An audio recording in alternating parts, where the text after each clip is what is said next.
नमस्कार, मैं कमलेश कुमार राय। पूर्वांचल विद्युत वितरण प्रबंधन में लगभग जंगल राज से भी बदतर स्थिति के हालात बनते देखे जा सकते हैं। भ्रष्टाचार और विविधता लोगों के सर चढ़कर बोल रहा है। जिम्मेदारी और जवाबदेही नाम की कोई भी चीज यहां देखी नहीं जाती। कुल मिलाकर यह कहा जा सकता है कि पूर्वांचल विद्युत प्रबंधन मनमाने ढंग से जो कर रहा है वह निश्चित रूप से एक खतरनाक स्थिति का निर्माण करने वाला उसे कहा जा सकता है। कहते हैं व्यक्ति जो बोता है वही काटता है। पूर्वांचल प्रबंधन ने भी अपनी कार्यशैली से जो कुछ भी आज तक बोया है, लगता है अब उसके काटने का समय आ चुका है। अभी हाल ही में वाराणसी शहर के निर्माण खंड प्रथम में हुए 70 लाख रुपए के भ्रष्टाचार की जांच को रफा दफा करने के लिए कथित तौर पर मांगे गए 7 लाख रुपए का मामला ठंडा भी नहीं हो पाया था कि एमडी कार्यालय में पेमेंट प्रोसेस में लगाए गए एक लेखाकार केशवन द्विवेदी के द्वारा अपने कार्यकाल के दौरान लगभग 7 करोड़ रुपया अपने खाते में डालने का प्रकरण उजागर होने से एक भूकंप सा आ गया। बताया जाता है कि लेखाकार केशवन द्विवेदी के द्वारा 2 दिन पूर्व हैदराबाद की एक फर्म को जाने वाले 1.5 करोड़ के भुगतान को अपने खाते में डाल दिया गया। जब संबंधित फर्म के द्वारा इस मामले में खोजबीन की जाने लगी तो हड़बड़ाहट में लेखाकार के द्वारा अपनी गलती को अपने उच्च अधिकारियों के सामने रखा गया। बाद में एमडी शंभू कुमार ने संबंधित लेखाकार केशवन द्विवेदी को निलंबित कर दिया। डीजीएम और वरिष्ठ लेखाधिकारी की 2 सदस्यीय जांच कमेटी की प्राथमिक रिपोर्ट के आधार पर पता लगा कि लेखाकार केशवन द्विवेदी ने अपने तैनाती के दौरान अब तक 7 करोड़ वो अपने खाते में डाल चुका है। इसके बाद एमडी कार्यालय के द्वारा उसके विरुद्ध थाने में एफआईआर दर्ज कराया गया। सवाल उठता है कि इतनी बड़ी रकम समय समय पर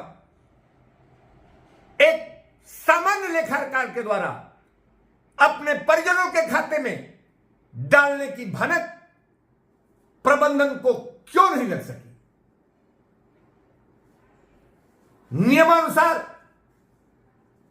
नोट्स एंड ऑर्डर पर इस एमडी के अप्रूवल के बाद कि किस फर्म को कितना पैसा भुगतान किया जाना है, बाकायदे डेविड एडवाइस पर बतौर एथराइज सिग्नेचरी होने के चलते डायरेक्टर फाइनेंस और एमडी के हस्ताक्षर किए जाते हैं।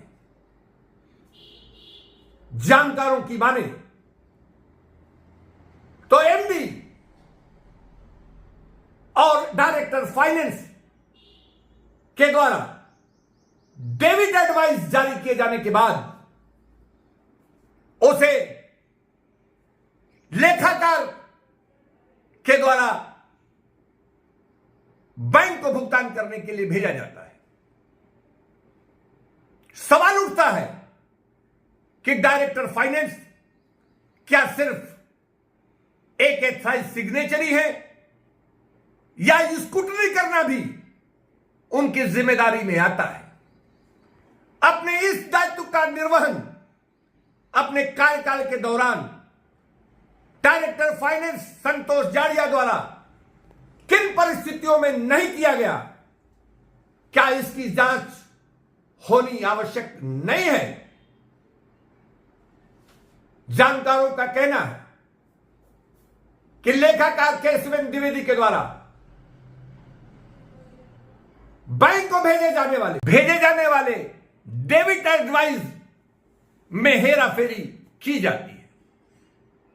महत्वपूर्ण यह है कि इस डेबिट एडवाइस पर एथराइज सिग्नेचरी डायरेक्टर फाइनेंस और एमडी के द्वारा हस्ताक्षर किए जाने के बाद एडिट किया जाता था या उनके सिग्नेचर होने के पूर्व ही इसमें एडिट कर उनसे हस्ताक्षर करा लिए जाते थे। यह जांच का विषय बहुत गंभीर है। सूत्रों की माने तो निश्चित रूप से लेखाकार केशवन द्विवेदी के द्वारा जिस समय डायरेक्टर फाइनेंस और एमडी के सामने डेबिट एडवाइस हस्ताक्षर के लिए दिया जाता था, उससे पूर्व ही आईएफएससी कोड और अकाउंट नंबर में हेराफेरी कर अपने खाते में डालने वाले कुछ अमाउंट की एंट्री भी कर ली जाती थी। बड़ी समझदारी से भुगतान किए जाने वाले फर्मों में कोई बदलाव लेखाकार के द्वारा नहीं किए जाने की बात कही जा रही है।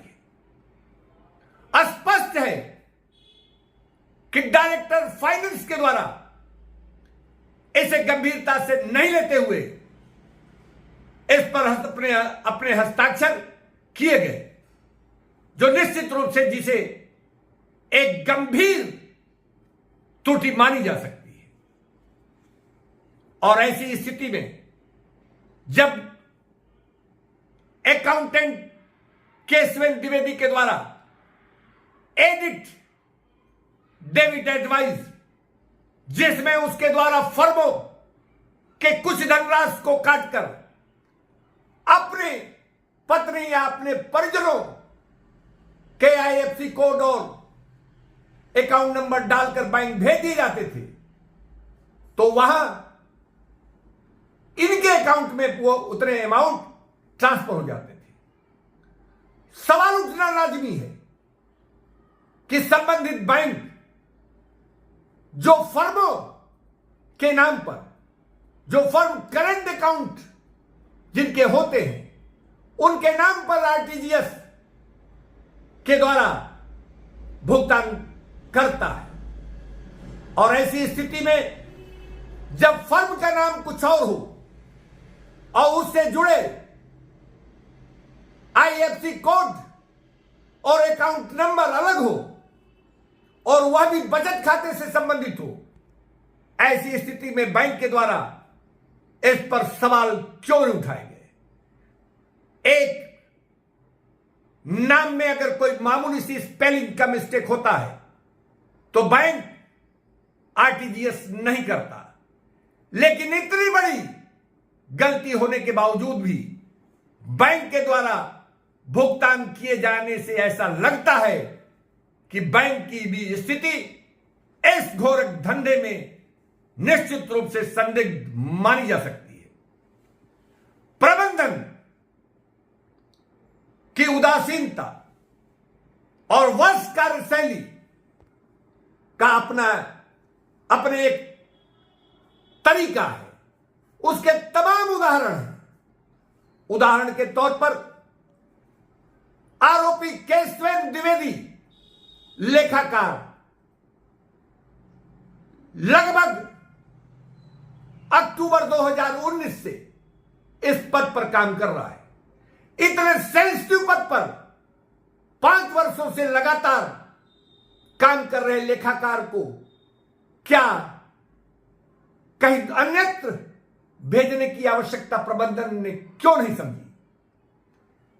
यही नहीं, सबसे महत्वपूर्ण और हास्यास्पद स्थिति तो यह है कि एक प्राइवेट संविदा का कंप्यूटर ऑपरेटर जिसके पास आईडी और पासवर्ड है और जिसके द्वारा डेबिट एडवाइस को स्कैन कर बैंक को भेजने का काम दिया गया है, यह खुद में एक गंभीर प्रबंधन की उदासीनता इसे मानी जा सकती है। आखिर में किन परिस्थितियों में जिस काम को अकाउंट अफसर से नीचे का कोई व्यक्ति नहीं कर सकता, उसे एक प्राइवेट व्यक्ति के हाथ आईडी और पासवर्ड के माध्यम से बैंक को मेल भेजवाने का औचित्य क्या है? यही नहीं, प्रबंधन तमाम गलतियां करता रहा है और उसी का खामियाजा आज हमें देखने को मिल रहा है। गरिमा सिंह एक अकाउंट अफसर 2017 से प्रबंधन में बिजनेस प्लान के पेमेंट के लिए लगाई गई। 2017 से 2024 तक लगातार एक अकाउंट अफसर को एक ही काम के लिए लगाने के पीछे आखिर प्रबंधन की मंशा क्या है? कुल मिलाकर यह तमाम गलतियां डायरेक्टर फाइनेंस के स्तर से लगातार पिछले दिनों से लेकर वर्तमान तक की जाती रही। बैंकों के साथ, जिसमें खासकर प्राइवेट बैंक माने जाते हैं, उनके साथ डायरेक्टर फाइनेंस संतोष जाड़िया से लेकर एमडी कार्यालय में तैनात तमाम उच्च अधिकारियों के मेलजोल के रिश्ते, गिफ्टों का आदान प्रदान समय समय पर होता रहा है। मुख्य रूप से इस पूरे घपले के लिए सिर्फ एक लेखाकार को जिम्मेदार बनाकर उसके खिलाफ कार्रवाई करना ही काफी नहीं होगा। इसके लिए डायरेक्टर फाइनेंस संतोष जाड़िया की भी जिम्मेदारी तय होनी चाहिए।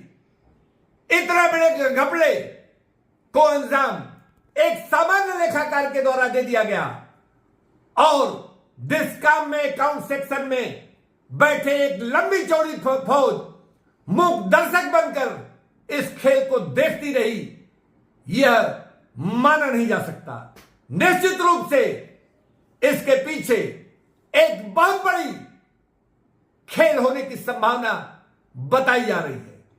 इसमें डायरेक्टर फाइनेंस संतोष जाड़िया की उदासीनता, उनके संरक्षण की बात कही जा रही है।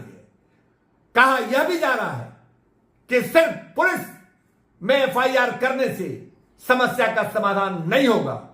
इतने बड़े मामले की जांच सीबीआई से कराने की जरूरत है और संभावना इस बात की जताई जा रही है कि यह सिर्फ 7 करोड़ रुपए का ही मामला नहीं है, इससे कई गुना ज्यादा पैसे की घपले होने की संभावना जताई जा रही है। कुल मिलाकर लोगों का मानना है कि इस मामले को रफा दफा करने के लिए विभागीय स्तर से लेकर पुलिस महकमे में भी अप्रोच किए जा रहे हैं और उसी का नतीजा है कि वर्तमान तक जिस काम के द्वारा कोई उच्च अधिकारियों की कमेटी इसके लिए नहीं बनाई गई है। सीबीआई से जांच की मांग लगातार उठ रही है।